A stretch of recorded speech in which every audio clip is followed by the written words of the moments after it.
సాయిరామ్. సమర్థ సద్గురు సాయినాథ్ మహారాజ్ కి జై. ముందుగా మన సాయి కుటుంబ సభ్యులందరికీ నమస్కారం అండి.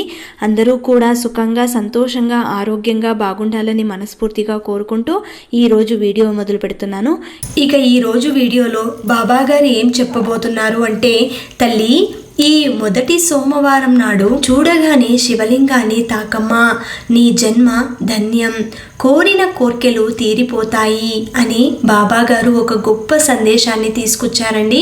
ఎవరైతే ఈ సందేశాన్ని కార్తీక మాసంలో మొదటి సోమవారం నాడు చూడగానే శివలింగాన్ని తాకి నీకున్న బాధలన్నీ, సమస్యలన్నీ ప్రక్కన పెట్టి ఈ రోజు బాబా గారు ఎలాంటి సందేశం ఇవ్వబోతున్నారో దానిని పూర్తిగా అర్థం చేసుకుని ఆచరణలో పెట్టి చూడండి. తప్పకుండా మీ సమస్య తీరిపోతుంది. జీవితంలో ఎప్పుడూ కూడా కష్టాలను చూసి అధైర్యపడకూడదు. కష్టాలనేవి వస్తూ ఉంటాయి, పోతూ ఉంటాయి. అవి చిరకాలంగా మిగిలిపోవు. అంతేకాకుండా నేను చెప్పే ఈ 2 మాటలు విన్నావంటే నీ జీవితంలో ఎందుకింత సంతోషం రాబోతుంది అన్నది కూడా నీకు అర్థమవుతుంది. ఇప్పుడు పడుతున్న ఈ కష్టానికి గల కారణం కూడా నీకు తెలిసొస్తుంది తల్లి అని బాబా గారు ఈరోజు ఒక చక్కటి సందేశాన్ని మన కోసం అందిస్తున్నారండి. ఎవరైతే బాబా గారు చెప్పే ఈ చిన్న కథని శ్రద్ధ భక్తులతో వినగలుగుతారో వారికి బాబా గారు అందించే ఆ మూలధనం ఏంటో ఇప్పుడు తెలిసొస్తుంది. ఒక నగరంలో రాధాకృష్ణ అనే యువకుడు ఉండేవాడు. అతను బొత్తిగా ఏ ఆధారము లేనివాడు. అందుచేత అతను ఎవరి వద్దనైనా కొలువు చేసుకుని బ్రతుకుతూ ఉండేవాడు. అయితే ఏ పనిలో కూడా అతనికి నిలకడ కుదిరేది కాదు. దారిద్ర్య దేవత అతని వెనకాలే తాండవం చేస్తూ ఉండేది. అతనికి ఒక రోజు ఆరోగ్యం బాగోలేక వైద్యుడి వద్దకు వెళతాడు. అయ్యా, 2 రోజులుగా నాకు చాలా నీరసంగా ఉంది. నా దగ్గర డబ్బులు కూడా లేవు. పని చేయడానికి చేతిలో పని కూడా లేదు. ఇక పని దొరికినా కూడా చేసే ఓపిక లేదు. తమరు దయతలిచి నాకు వైద్యం చెయ్యండి అయ్యా అంటాడు రాధాకృష్ణ. అలా అనగానే ఆ వైద్యుడు అతన్ని పరీక్షించి, నీకు ఆరోగ్య సమస్యలు ఏమీ లేవు. సరిగ్గా తిండి తినకపోవడం వల్ల వచ్చిన నీరసం ఇది. చాలా బలహీనంగా ఉన్నావు. 3 పూటలా తిండి తిను, అంతా సర్దుకుంటుంది. అయ్యా, నా పరిస్థితి చెప్పాను కదా. ఇప్పుడున్న పరిస్థితుల్లో ఒక్క పూట కూడా తిండి తినడానికి దిక్కులేదు. ఇక 3 పూటలా తినమంటున్నారు. అది నాకు సాధ్యం కాని పని. సరే, నేను నీకొక పని ఇప్పిస్తాను. అక్కడ నీకు 3 పూటలా తిండి ఉండటానికి వసతి కల్పిస్తారు. ఇక నువ్వు సాధారణంగా పనిచేస్తే వచ్చేదానికంటే 2 ఎక్కువగానే ఇస్తారు. అంతేకాదు, అక్కడ ఒళ్ళు అలసిపోయి కష్టపడి పనిచేసే అవసరం కూడా లేదు. ఇంత మంచి అవకాశాన్ని ఎవరైతే వద్దంటారు? నేను వెంటనే వెళతాను. చెప్పండి, ఏ దేశం వెళ్ళాలి అని ఆ వైద్యుడితో రాధాకృష్ణ అడగగా, మన గ్రామానికి చాలా దగ్గరలోనే ఒక వృద్ధ మహానుభావుడు ఉన్నాడు. ఆయన పేరు భూపతి గారు. నేను ఆయనకు వైద్యం చేస్తూ ఉన్నాను. ఆయన ఎంతో సంపన్నుడు. కానీ అతనికి ఎవరూ లేకపోవడంతో అతను మోడుబారిన చెట్టులాగా ఉండిపోయాడు. ఆయనకున్న ఒక్కగానొక్క కొడుకు మరణించాడు. ఇక దగ్గర బంధువులు కూడా ఎవరూ లేరు. ఈ భూపతయ్య చాలా కాలంగా అనారోగ్యంతో బాధపడుతున్నాడు. రాత్రింబవళ్ళు ఆయన్ని కనిపెట్టుకుని ఉండి పరిచర్యలు చేయడానికి ఆయనకు ఒక మనిషి కావాలి. పరిచర్య చేసేవాడిని ఇంట్లోనే పెట్టుకుంటాడు. మంచి జీతం కూడా ఇస్తారు. సరేనయ్యా, ఆ జీతం గురించి కూడా మీరే మాట్లాడండి. ఇది చాలా మంచి కొలువయ్యా. కానీ ఆ భూపతయ్యకు కోపం ఎక్కువ. ఆయన కింద ఒక్క పూట పనిచేయడం కూడా ఎంతో కష్టం. ఆయనకు రోగం వచ్చిన తరువాత ఎంతో మంది పనిలోకి వచ్చారు. ఆయన చేత తన్నులు తినలేక, తిట్లు శాపనార్థాలు పడలేక పని మానుకుని వెళ్ళిపోయారు. ఇదే అక్కడున్న పెద్ద సమస్య అని ఆ వైద్యుడు చెప్పగా రాధాకృష్ణ ఇలా అంటాడు, అసలే ఆయన రోగిష్టి, అందులోనూ ముసలివాడు. నేను తగినంత సహనంతో ఉండి ఆయన చెప్పినట్లల్లా ఇలా చేస్తే ఆయన ఏమీ అనడు కదా అనుకుని రాధాకృష్ణ భూపతయ్యకు సేవలు చేయడానికి సమ్మతిస్తాడు. అప్పుడు ఆ వైద్యుడు రాధాకృష్ణని తీసుకెళ్లి భూపతయ్య ఇంట్లో పనిలో పెడతాడు. 2 రోజులంతా బానే ఉంటుంది. ఒకరోజు భూపతయ్యకు అల్పాహారం వడ్డిస్తూ, క్షమించండయ్యా, కట్టెలు తడిసిపోవడం వల్ల పొయ్య సరిగా మండలేదు. అందుకే కాస్త ఆలస్యమయ్యింది. అప్పుడు ఆ భూపతయ్య రాధాకృష్ణతో ఇలా అంటాడు, వర్షం వస్తే కట్టెలు తడిసిపోతాయని తెలియదా నీకు? కట్టెలు తడుస్తాయని తెలుసు కానీ వర్షం వస్తుందని తెలియదయ్యగారు అని అంటాడు ఆ రాధాకృష్ణ. అప్పుడు భూపతయ్య ఇలా అంటాడు, మేఘాలు కమ్ముకుంటే వర్షం వస్తుందని తెలియదా? నా దగ్గర పనికి ఎలా కుదిరావురా పనికి మాలినవాడా?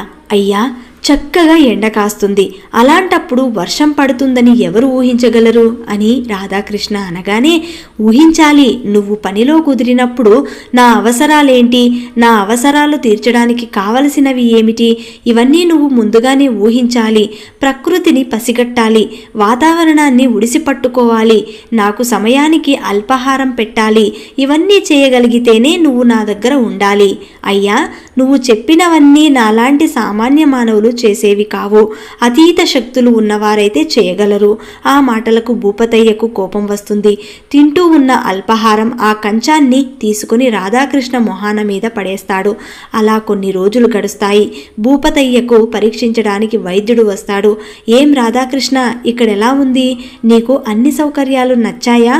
ఏదైనా ఇబ్బంది ఉంటే చెప్పు, భూపతయ్యతో నేను మాట్లాడతాను. అయ్యా, ఈ పని మానవుల వల్ల మాత్రం అయ్యేది కాదు అని తెలిసి వచ్చింది. భూపతయ్య చాలా దుర్మార్గుడు. ఆయన కోపం వెర్రి కోపం. పేరుకి ఆయన కాలు చెయ్యి పనిచేయటం లేదు, కానీ తనకు సేవ ఏమాత్రం చేయలేదని తోచినా నోటికొచ్చినట్టు మాట్లాడుతున్నాడు. చేతిలో ఏదుంటే అది తీసుకుని విసురుతున్నాడు. ఆయన ఏదో ఒక పని మీద అస్తమానం శాపనార్థాలు పెడుతున్నాడు. ఒక్కొక్కప్పుడు కర్ర తీసుకుని కొడుతున్నాడు. అసలు నన్ను మనిషిలాగా చూడటం లేదు, ఒక రాక్షసుడిలాగా ప్రవర్తిస్తున్నాడు. ఒకనాడు ఆయన దగ్గర తన్నులు తిని ప్రాణం విసిగి మూటాముల్లా సర్దుకుని మీ దగ్గరకు వచ్చేద్దాం అనుకున్నాను. ఆ సమయంలో భూపతయ్య ఇలా అన్నాడు, అంత కోపం ఎందుకురా? ఒరేయ్, నేను ఇంకెన్నాళ్ళు బ్రతుకుతానో ఏంటో, నేను కళ్ళు మూసుకునేదాకా అయినా నన్ను కనిపెట్టుకుని ఉండరా, లేకపోతే దిక్కులేని చావు చస్తాన్రా. ఏదో పెద్దవాడిని, నీ సొంత తాత అనుకో, ఇక మీదట నిన్ను నేనేమీ అనను, నీ మీద ఒట్టు, నన్ను నమ్మరా అని చాలా బ్రతిమాలాడు. సరే అని నేను కొంచెం మెత్తబడ్డాను, నా మనసు మార్చుకొని ఉండిపోయాను. కానీ భూపతయ్య మాత్రం కొంచెం కూడా మారలేదు. నాకు చివాట్లు శాపనార్థాలు మరింత ఎక్కువయ్యాయి. ఇక ఇక్కడ ఉండడం నా వల్ల కాదయ్యా.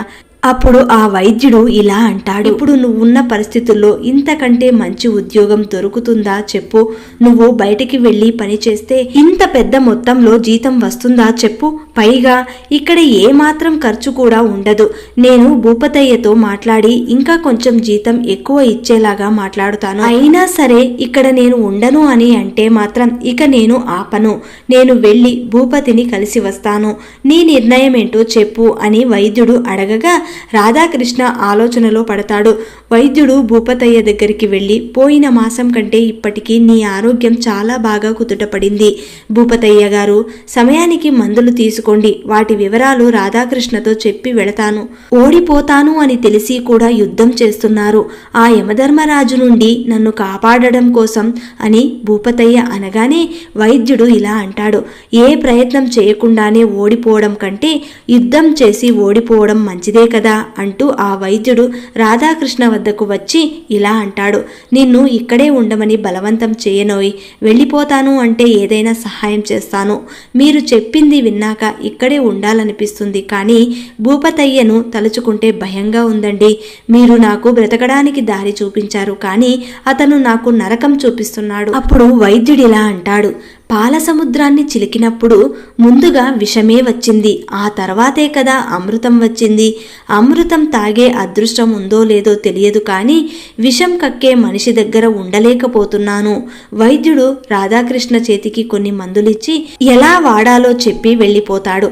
గ్రామంలో ఉన్న కొంతమంది అప్పుడప్పుడు భూపతయ్యను చూడటానికి వచ్చి ఆ మాట ఈ మాట చెప్పి వెళ్లే ముందు రాధాకృష్ణతో ఇలా అనేవారు, బాబు, ఆ ముసలోడిని 4 రోజులు జాగ్రత్తగా కనిపెట్టుకుని ఉండయ్యా. ముందున్న వాళ్ళ కంటే నువ్వు చాలా బుద్ధిమంతుడివిలాగా ఉన్నావు. ఇన్ని రోజులు ఇక్కడ ఉన్నావు అంటే నీ సహనం ఎంత గొప్పదో అర్థమవుతుందయ్యా.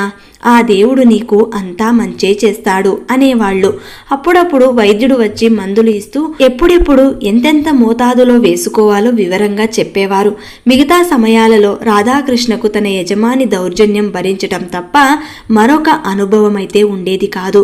అలా సంవత్సరం సంవత్సరం గడుస్తోంది. ఒకరోజు భూపతిని చూడటానికి వైద్యుడు వస్తాడు. అప్పుడు అతనితో ఇలా అంటాడు, రాధాకృష్ణ, అయ్యా, స్వేచ్ఛ అనేది ఎలా ఉంటుందో నాకు జ్ఞాపకం రాకుండా పోయింది. ఏ రాక్షసుడి గోలలో బందీగా చిక్కినట్టు ఉంది. నాకు అయోధ్య నగరం వెళ్లాలనే కోరిక రోజు రోజుకి ఎక్కువ అవుతుంది. నాకు భూపతయ్య తలలో పుండులాగా సోలపెడుతున్నాడు. అది అలా పక్కన పెడితే నాకు రావలసిన జీతం 500 వరహాలు అలాగే పేరుకొని ఉన్నాయి. వాటితో నేను ఎన్ని సుఖాలైనా అనుభవించవచ్చు. బాబూ, నేను వెళ్ళిపోవాలనుకుంటున్నాను. భూపతయ్యకు వేరొకరిని సేవ చేయడానికి ఏర్పాటు చేయండి. ఒరే నాయనా, ఈ వానాకాలం కాస్త ఓపిక పట్టు. ఇంతకాలం ఎలాగో ఉన్నావు కదా. మీ యజమానికి ఈ 3 నెలలు గడిస్తే ఆ తర్వాత మరొకరిని ఉంచి నువ్వు వెళ్ళిపోదువు గాని అంటాడు ఆ వైద్యుడు. అప్పుడు దానికి రాధాకృష్ణ సరే అంటాడు. కానీ ఏ రోజుకు ఆ రోజు గడిచే కొద్దీ భూపతయ్య గోల భరించలేకపోతున్నాడు. రాధాకృష్ణ భూపతయ్య సేవలో చితికి నుజ్జైపోతూ ఉంటాడు. అతని మనసంతా మారిపోతుంది. మళ్ళీ ఒకరోజు అక్కడికి వైద్యుడు వచ్చినప్పుడు ఇలా అంటాడు, అయ్యా, ఇప్పుడు నా పరిస్థితి మరీ దారుణంగా ఉంది. ఇప్పుడు నా యజమాని పరిస్థితి చూసి, ఆ రోగం చూసి జాలి కానీ లేదు. నేను మంచి జీతం తెచ్చుకుంటున్నాను అన్న తృప్తి కూడా నాకు లేకుండా పోయింది. ఈ నరకం నుండి ఎప్పుడు తెంచుకొని పోదామన్నా మరో ఆలోచన లేదు. చివరికి ఏమనిపిస్తుంది అంటే, రావలసిన డబ్బు కూడా వద్దు అనుకుని ఏ రాత్రి వేళలో ఎవరికీ చెప్పకుండా పారిపోదామనిపిస్తోంది. సరే అయితే నీకు మరో ఉద్యోగం చూసేదాకా అయినా ఇక్కడ ఉండు. అంతలో నేను భూపతయ్య దగ్గర మాట్లాడి నీ జీతం కూడా ఇప్పిస్తాను అని అంటాడు ఆ వైద్యుడు. అప్పుడు వెళ్ళిపోదువు గాని అని అంటాడు. రాధాకృష్ణకు ఆ మాటలు కాస్త ఊరటను కలిగిస్తాయి. కానీ ఇంతలోనే ఒకటి జరుగుతుంది. భూపతయ్య ఒకరోజు గ్రామాధికారిని పిలిపించి అతని చేతిలో ఒక పత్రం పెడతాడు. అది ఆయన మరణ శాసనం. తన ఆస్తి మొత్తం తదనంతరం ఎవరికి చెందాలో ఆ పత్రంలో రాసి ఉంది. ఆ సంగతి తెలిసిన తర్వాత రాధాకృష్ణ ఇలా అనుకుంటాడు, ఇక ఈ ముసలివాడు ఎన్నాళ్ళో గాని బ్రతకడు. ఇన్నాళ్లుగా ఉండి ఈ సమయంలో పారిపోవడం మంచిది కాదు. నలుగురు నానా విధాలుగా మాట్లాడుకుంటారు. ఇంకా కొన్ని రోజులు ఈ బాధలను భరిస్తాను అని మనసులో అనుకుంటాడు. ఇలాగే కొద్ది రోజులు గడుస్తాయి. భూపతి సేవలో రాధాకృష్ణకు మంచి నిద్ర ఉండదు. రాత్రివేళ 2 సార్లు ఔషధం ఇవ్వాలి. ఆ మధ్యలో రాధాకృష్ణ అలా కన్ను మూయగానే ఆ ముసలివాడు ఏదో ఒక వంక పెట్టి లేపుతూ ఉండేవాడు. ఒక రాత్రి రాధాకృష్ణ మంచి నిద్రలో ఉండగా, ఒరేయ్ రాధా, రాధా, ఇంత నిద్రేమిట్రా దరిద్రుడా, పనికి మాలిన సన్నాసి, లేదా నాకంటే ముందుగానే చచ్చావా అని తన యజమాని పెట్టిన కేకలకు రాధాకృష్ణ నిద్ర లేవలేదు. భూపతయ్య కోపావేశంలో వెర్రివాడిలా తన మంచం ప్రక్కన ఉన్న నీళ్ల చెంబు రాధాకృష్ణ కేసి విసురుతాడు. ఇక రాధాకృష్ణ నిద్రమత్తులో నుండి తొల్లిపడి లేస్తాడు. ఒక్క క్షణం తన తలపైన అయిన గాయం, మొహం నిండా నీళ్లు చూసేసరికి మరేమీ తెలియదు. మనిషివేనారా నువ్వు, ఇలా నిద్రపోతావేంటి? నా ఇంట్లో ఉండి పందికొక్కులా తింటూ. ఇక రాధాకృష్ణకు కోపంలో ఒళ్ళు తెలియలేదు. ఒక్క క్షణం భూపతయ్య ముఖం మీద చేతులు పెట్టి గట్టిగా మూసేస్తాడు. భూపతయ్యకు కొద్దిసేపు గిలగిలా కొట్టుకుని నిశ్చలంగా ఉండిపోతాడు. తన యజమాని చచ్చిపోయాడని రాధాకృష్ణకు వెంటనే అర్థం కాలేదు. కానీ అర్థమయ్యాక నలుగురిని పిలుచుకొని వస్తాడు. కొంచెం ఆలస్యంగా వైద్యుడు కూడా వస్తాడు. ఎప్పుడో పోవలసిన వాడు గట్టి ప్రాణం కాబట్టి ఇంతకాలానికి వెళ్ళాడు. మిగతా కార్యక్రమాలు మొదలు పెట్టండి అంటాడు ఆ వైద్యుడు. అందరూ ఆ పనుల్లో నిమగ్నమై ఉంటారు. ఒకరు కూడా రాధాకృష్ణ చంపేశాడని ఎవరూ అనుకోరు. అతను మాత్రం పశ్చాత్తాపంతో కుమిలిపోతూ ఉంటాడు. రాధాకృష్ణ విచారం చూసి అందరి ఎదురుగా ఆ ఊరి పెద్ద ఇలా అంటాడు, రాధాకృష్ణ భక్తి అపారమైనది. అతను కాబట్టి ఇన్ని రోజులు భూపతయ్య దగ్గర పని చేయగలిగాడు. పాపం ఎంత నరకం అనుభవించాడో ఏంటో. అందుకు ప్రతిఫలంగా భూపతయ్య గారు నా చేత రాయించిన ఈ మరణ శాసనంలో తన యావదాస్తి రాధాకృష్ణ పేరే రాసేశాడు అని చెప్పగానే రాధాకృష్ణ మనసు మరింత క్షోభిస్తుంది.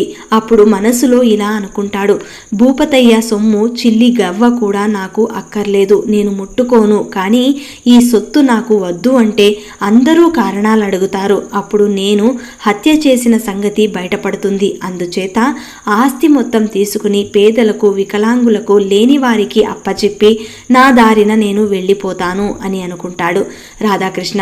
అలా రాధాకృష్ణకి అంత ఆస్తి వచ్చినా కూడా ఆ గ్రామంలో ఎవరూ కూడా అసూయపడలేదు.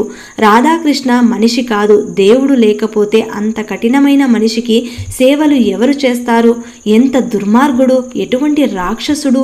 అలాంటోన్ని రాధాకృష్ణ సేవలు చేసుకుని అంటి పెట్టుకుని ఉన్నాడు. నిజంగా మరొకరి వల్ల ఈ పని కాదు అని అందరూ రాధాకృష్ణని మెచ్చుకుంటారు.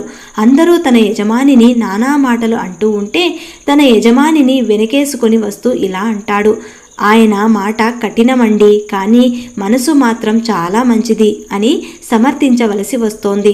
రాధాకృష్ణకు గ్రామస్తులంతా మరింతలా మెచ్చుకుంటారు. కొద్ది కాలానికి రాధాకృష్ణ మనసు చిత్రంగా మారిపోతుంది.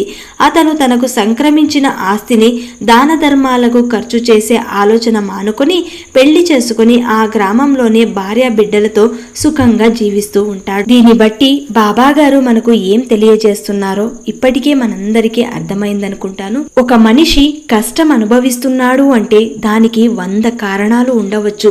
అందుకే ఆ భగవంతుడు ఇన్ని కష్టాలనేవి పెడుతూ ఉంటాడు. ప్రతి మనిషి జీవితంలో కష్టం అనేది సహజం. ఆ కష్టాలన్నీ గట్టెక్కిన తర్వాతే సుఖ సంతోషాలనేవి మొదలవుతాయి. ఇప్పుడు ఈ కథలో కూడా రాధాకృష్ణ జీవితంలో జరిగింది ఒక విచిత్రమైన సంఘటన. భూపతయ్యకు ఎన్ని సేవలు చేశాడు అంటే అతను ఏ జన్మలోనో చేసుకున్న కర్మల వల్లనే ఈ జన్మలో రాధాకృష్ణ భూపతయ్యకు అన్ని సేవలు చేసి అన్ని తిట్లు తిన్నాడు. కాబట్టే అతని జీవితకాలం సంతోషంగా ఉండేలాగా అతనికి యావదాస్తి రాసిచ్చాడు. అంటే దీనికి అర్థం భగవంతుడి లీల అమోఘం, అద్భుతం, మనం ఊహించలేనిది అని చెప్పాలి. కాబట్టి ఎప్పుడూ కూడా కష్టం వచ్చింది అంటే దానికి బదులుగా మనం ఏడుస్తూ కూర్చుంటే ఆ కష్టాలనేవి ఇంకా ఎక్కువ అనిపిస్తాయే తప్ప అవి తరిగిపోవు. కాబట్టి కష్టాలు వచ్చినప్పుడు మనం గట్టిగా వాటిని పోరాడగలిగితేనే వెంటనే మనకు సంతోషం అనేది మొదలవుతుంది అని బాబాగారు చక్కటి సందేశాన్ని ఈ కథ ద్వారా మనకు అందిస్తున్నారండి. ఈ కథ నచ్చిన వాళ్ళందరూ శ్రద్ధా సబూరి అని కమెంట్ చేయండి. అలాగే ఈ వీడియోని అందరికీ అందేలాగా షేర్ చేయండి, లైక్ చేయండి. ఇంకా ఎవరైనా కొత్తగా మన ఛానల్ని చూస్తున్న వాళ్ళు ఉన్నట్లయితే దయచేసి సబ్స్క్రైబ్ చేసుకొని సపోర్ట్ చేయండి ఫ్రెండ్స్. మళ్ళీ రేపటి వీడియోలో కలుసుకుందాం. అంతవరకు సెలవు. సర్వేజన సుఖినో భవంతు. సర్వం శ్రీ సాయినాథార్పణమస్తు.